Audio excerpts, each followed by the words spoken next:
كتبت لها؟ والله ضامها بعدها ما كان القصيدة، وقلت هاي ما راح نطيها الحصرية لو تنقلب الدنيا. ولا انه تستاهليها. لا بعد بعد راح. يلا نسمعها وتسمعها هي ويانا. اكيد. تقول يا ريت اشوفك والمسك واتنفسك يا هالغلا،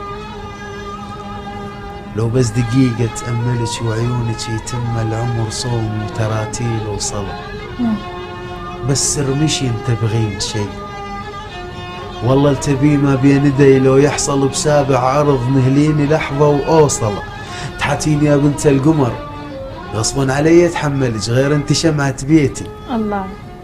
وتدللي بكيفك لأن والله لو ما دللك ما تكتمل شخصيتي، رجال واصدق من نحب واقدر اذا رايد لعب، بس هاي مو تربيتي، الله.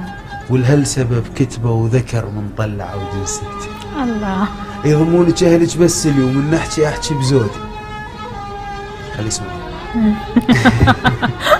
يضمونك اهلك بس لي ومن نحكي احكي بزودي، ردتش مريتي وعاندت تدرين بي عنودي، وخلفت عمامش من تجي قولوا لهم وحده ومشت والرايد يذوق العنب لا يوصل العنقود. الله الله. الله صح لسانك. الله يسعد قلبك يا رب.